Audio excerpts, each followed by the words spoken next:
अम्मी, मैं मेला देखकर जल्दी घर लौट आऊंगा। प्लीज अम्मी, मुझे जाने दो। मैं वादा करता हूँ देर नहीं करूंगा।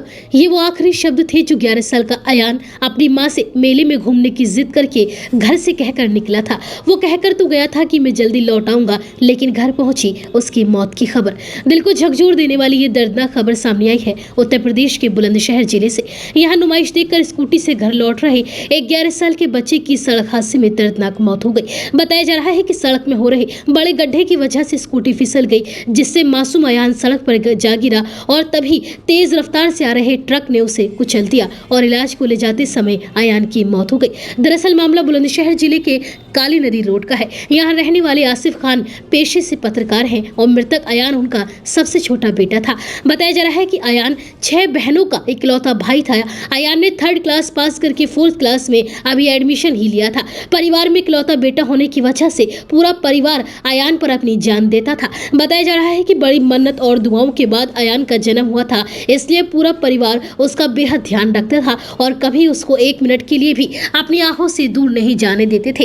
अयान के पिता आसिफ हर जगह उसे अपने साथ लेकर जाते थे। बताया जा रहा है कि कई दिन से अयान नुमाइश में जाने की जिद कर रहा था और उसके पिता समय न मिल पाने की वजह से उसे नुमाइश घुमाने नहीं ले जा पा रहे थे। सोमवार शाम को अयान ने फिर से नुमाइश में जाने की जिद की और परिवार में सभी लोग उससे मना कर रहे थे, लेकिन वो जिद पकड़कर बैठ गया और परिवार से नाराज हो गया। वैसे तो पिता आसिफ ने उसे कभी अकेला नहीं छोड़ा, हमेशा अपने साथ लेकर जाते थे, मगर अयान की जिद के बाद पिता ने उसे उसके चाचा के साथ नुमाइश में जाने की इजाजत दे दी। पिता से इजाजत मिलने के बाद अयान खुशी से झूम उठा। उसने पिता से अपने खिलौने लाने के लिए पैसे भी लिए और अपनी अम्मी से वादा भी किया कि वह 12 बजे से पहले घर वापस आ जाएगा। अयान को उसके परिवार ने भेज तो दिया था, लेकिन उनका दिल अंदर से बेचैन हो रहा था। बताया जा रहा है कि अपने चाचा के साथ नुमाइश में जाकर अयान ने वहां खूब एंजॉय किया, अपने पसंद के झूलों में झूला, खाया पिया और अपनी पसंद के खूब सारे खिलौने भी खरीदे। और फिर जब रात के 11 बज गए तो अयान ने अपने चाचा से घर चलने को कहा,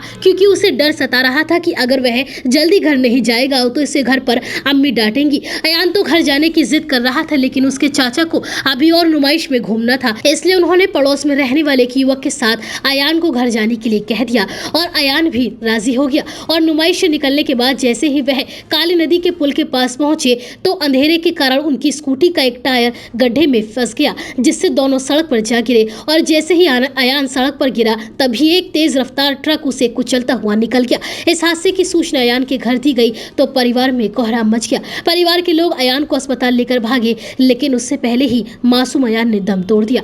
अयान की मौत हो जाने की सूचना जैसे ही परिवार को मिली, घर में चीख पुकार मच गई। अयान की मां बेटे की मौत की खबर सुनकर बेहोश हो गई, तो वहीं उसकी बहनें रो रो कर बार बार बेहोश हो रही थी और अपने भाई को याद कर रही थी। कह रही थी कि वह अब कभी अपनी जिंदगी में ईद नहीं मनाएंगे। बताया जा रहा है कि परिवार ने अयान का पोस्टमार्टम कराने से भी इनकार कर दिया और मंगलवार सुबह 11 बजे अयान को सुपुर्द खाक कर दिया गया। पिता आसिफ की आंखें अपने बेटे के गम में अब पथरासी गई हैं, तो वहीं अयान के जाने के बाद परिवार के सभी लोगों का रो रो कर बुरा हाल है।